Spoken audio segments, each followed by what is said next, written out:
Eu nasci lá em Maranguape e o médico sabia que aquele era o dia do meu nascimento. Ele sabia disso e tomou então as providências necessárias. E minha mãe foi levada correndo para a maternidade, levada para a sala, colocada na mesa. E eu só não nasci naquela hora porque aquela não era minha mãe, era minha tia. Que tinha sido levada por engano e por ser solteirona até naquele momento sentiu-se realizada. Então começou aquele negócio de pressa por parte de médicos, parentes e enfermeiros, aquele negócio, nasce,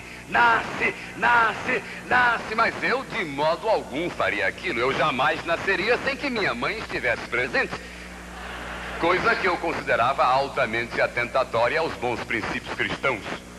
Depois sim, minha mãe chegou e eu nasci.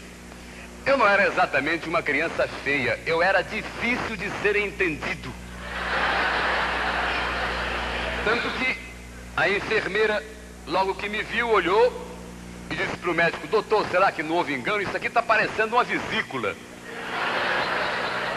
Bom, mesmo assim eu fui entregue à minha mãe, e vocês sabem, mãe é mãe, e aos olhos da coruja o filho é lindo. Então minha mãe me olhou e disse: que belezinha, olha só, é narigudinho. Aí me viraram de cabeça para cima.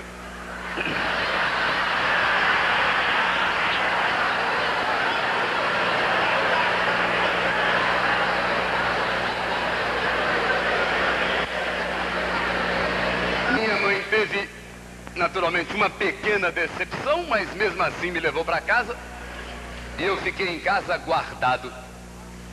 2 anos depois, disseram ao meu pai: este é o seu filho. Afinal, durante 2 anos ele tinha sido psicologicamente preparado para o choque. Aí me colocaram no colo do meu pai me olhou, me examinou todo, me devolveu para minha avó, e quando voltou a si, a minha mãe disse: viu, meu velho, um filho? Você tem um filho? E meu pai disse: realmente um filho, resta saber de quê.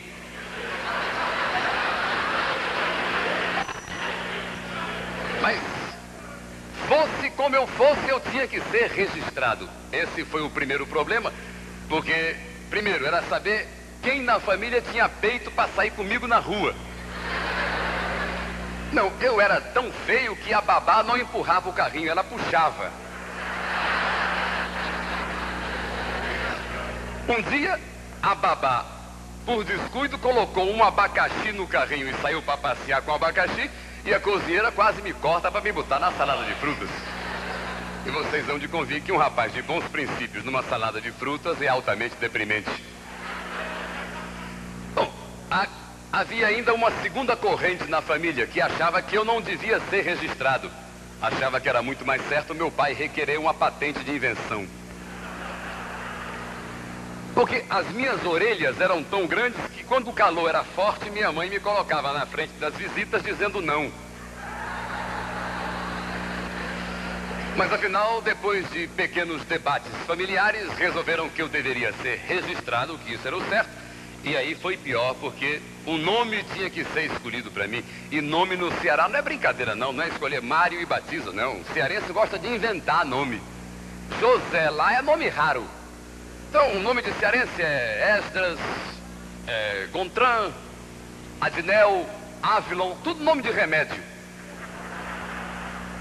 Sem contar a gloriosa mania cearense de juntar um pedaço do nome do pai a um pedaço do nome da mãe e inventar um palavrão para batizar o filho. Por exemplo, a mãe se chama Arlinda, o pai se chama Oldemário, o menino se chama Armário. A mãe se chama Bonina, o pai se chama Marçal, o garoto é Boçal. Quer dizer, vão inventando nomes assim. Isso quando não é pior, quando os avós maternos e paternos não exigem no nome a ser composto pelo menos uma sílaba dos seus nomes. Eu tenho um primo que tem um nome que foi criado para agradar aos pais, aos avós, aos tios, aos primos, aos sobrinhos, aos afilhados. O nome dele é Cristou Cariografia Fenamena Santa Cristícios de Moraes. Então, depois desses debates, resolveram que me batizariam com o nome de Francisco, e eu fui batizado, não sem um pequeno problema, porque quando chegaram comigo na igreja, o padre disse: vai ficar em observação, se durante o dia inteiro não latir nem miar, eu batizo.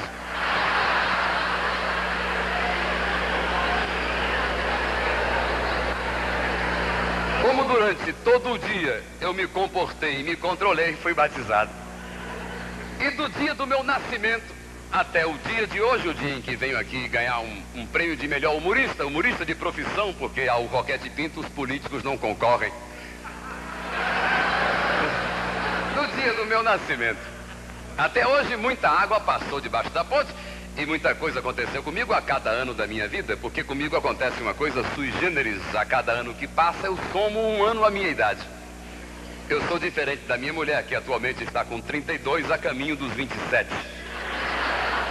Eu não, eu já tive 1 ano, 2, 3, 4, 5. 5 com 5 anos foi o ano em que eu ganhei a minha primeira bicicleta. A minha mãe me disse: meu filho, você vai ganhar um irmãozinho. O que você prefere, um irmão ou uma irmã?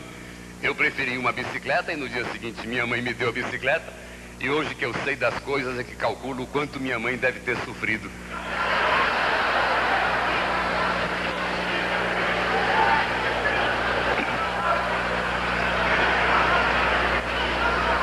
Aos 6 anos de idade, eu ainda morava em Maranguape, eu era pequeno. E eu tinha uma mania que era nadar numa lagoa que havia perto da minha casa, uma lagoa convidativa, bonita. Um dia cheguei na lagoa e notei que havia uma moça dentro d'água. E eu olhei bem e vi que aquela moça não era de Maranguape, era uma visitante qualquer.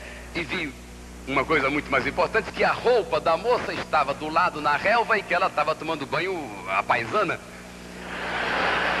Eu então peguei a roupa dela, escondi e fiquei esperando. Aí ela queria sair da água, mas como não queria sair descalça até a testa, o que ela fez? Ela olhou em volta, tinha um barril velho, ela pegou o barril, botou aqui na frente e falou: seu moleque, sabe o que eu estou pensando? Eu falei: sei, a senhora está pensando que esse barril tem fundo. Aos 7 anos de idade eu ganhei um revólver de verdade. Era um Colt calibre 32. Puxa vida, eu era o único garoto da rua a ter um revólver de verdade.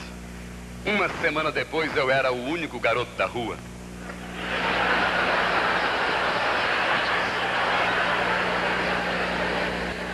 Aos 8 anos, eu brincando com o revólver, engoli 2 balas dele.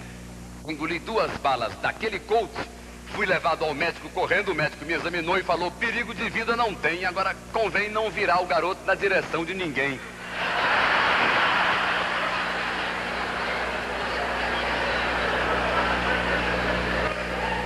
Aos 9 anos, 1 ano depois, eu voltei a precisar do médico porque eu estava surdo, eu não escutava coisa nenhuma. Eu parecia chofer de táxi em dia de chuva, não adiantava me chamar porque eu não ia. Aí me levaram no médico, o médico me examinou e constatou que não era surdez, apenas eu precisava cortar o cabelo. Claro que isso acontecia naquele tempo, no tempo em que havia excesso de filhos e escassez de empregados. Não hoje em dia, quando as crianças têm uma assistência total e absoluta. Dizem os saudosistas que antigamente havia acidentes, mas não havia crianças neuróticas. Como criança neurótica? Isso não existe. Neurose em criança? Isso é um absurdo, inclusive, discutir isso hoje com meu filho quando ele voltou do psicanalista.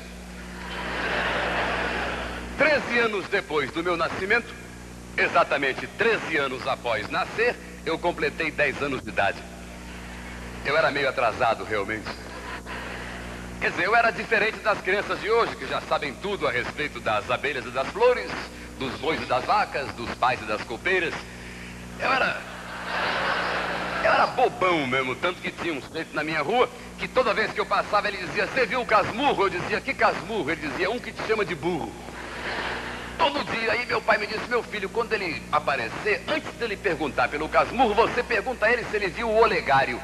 Quando ele perguntar que olegário, você fala: um que te chama de otário.